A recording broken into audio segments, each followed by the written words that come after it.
More strikes and protests today in Manhattan and around the country from fast food workers. They want to raise from the minimum wage of $7.25 an hour to $15. That's more than double. Chanting, "We can't survive on $7.25." The workers argue they need a living wage, and that paying the minimum still leaves many below the poverty line. They also want the right to unionize.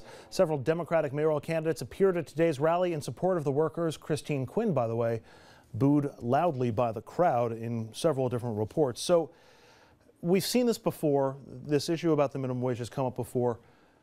Mr. Chairman, should there be a minimum wage at all? There should be some minimum wage, but it's a minimum wage. The real concern is for, let's put it in this term, it's almost a 50% unemployment rate for inner city young people. They need that first job. That's the first step up on, first rung on the ladder. So they know what it's like to get to work, to be disciplined, to work with other people, to take instructions at the start, like we all did in our first jobs. That's what you got to do. And you should have a training exception from that minimum wage for those youth. But here's the scary part about these fast food workers hitting the picket lines. More and more, the numbers suggest it's not kids in their first jobs. You're seeing people who can't find other jobs who are coming in and doing these things. You're seeing seniors who can't make ends meet coming in and doing these jobs. And what does that tell us about where the economy is right now and the need for higher wages in fast food? I mean, well, you have to factor in a lot of other things. If you really want to help that level, people who are minimum wage, how about increasing the earned income tax credit? So that's the way to do it rather than doing it with the minimum wage. That's a better way of doing it. In addition, there are a lot of other benefits that people get. Medicaid, put all the benefits together that people are getting who are low-paid individuals. You put the whole package together, and it's a lot more than the wage that's being added up just because of their salaries. The problem, and the chairman was alluding to this, these entry-level jobs have become full-time jobs for many Americans. That's unfortunate.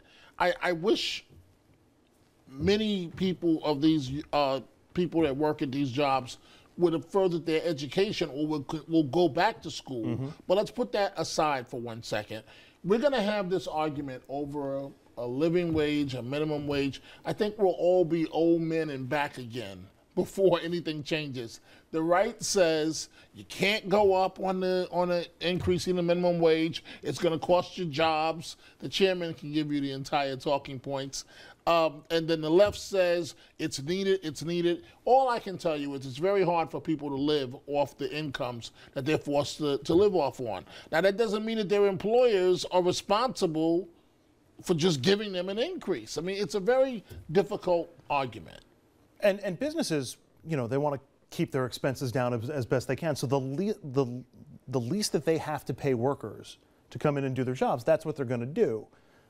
I guess I'm wondering, how do you get companies to be more generous? I mean, is there anything that can be done to spur companies to treat employees better? The government does do the rest with food stamps, earned income tax credit, Medicaid, add all those up, and you're over the poverty line as a complete package. And then if people have the ability to then train themselves, to go to community college, to go to another job that's higher paid, some of those benefits drop off, but they raise their total benefit package by having that better paying job. But we heard not so long ago in Congress when they voted on the Farm Bill without food stamps that, hey, we got more people on food stamps, we need to cut the people on food stamps, we need to cut food stamps.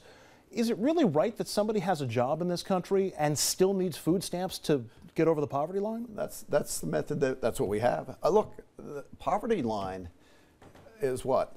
Something like 30,000 a year? I think it's like 30 for a family of four or five. It's about 19 or 20 for a smaller group. I mean, that would put that family in the top 7 percentile in the world. Well, but a minimum wage job is about 15 grand a year. It depends what you define the poverty line as. And it's a line that's artificially drawn. You say that's a poverty line, but that doesn't mean those people are necessarily in poverty. But still, 15 grand a year on the minimum wage. That's hard to get by on 15 grand a year. Well, not if you have Medicaid to take care of all your medical expenses, not if you have food stamps to take care of your food, not if you have subsidized housing through vouchers in order to take care of your housing. Wait, you make it sound so attractive. That's a safety net. We do have a safety net in this country. And you have to include that in this in the way so people who, even though they're earning 15, and the 18-year-old with 15,000 a year for a first job, that's pretty damn good. All right, we're going to take a break. I would love to continue this conversation, but unfortunately time doesn't allow us. Up next on RFL, after yesterday's 50th anniversary events honoring the 1963 March on Washington, your thoughts on where Dr. King's dream stands today. Stay with us.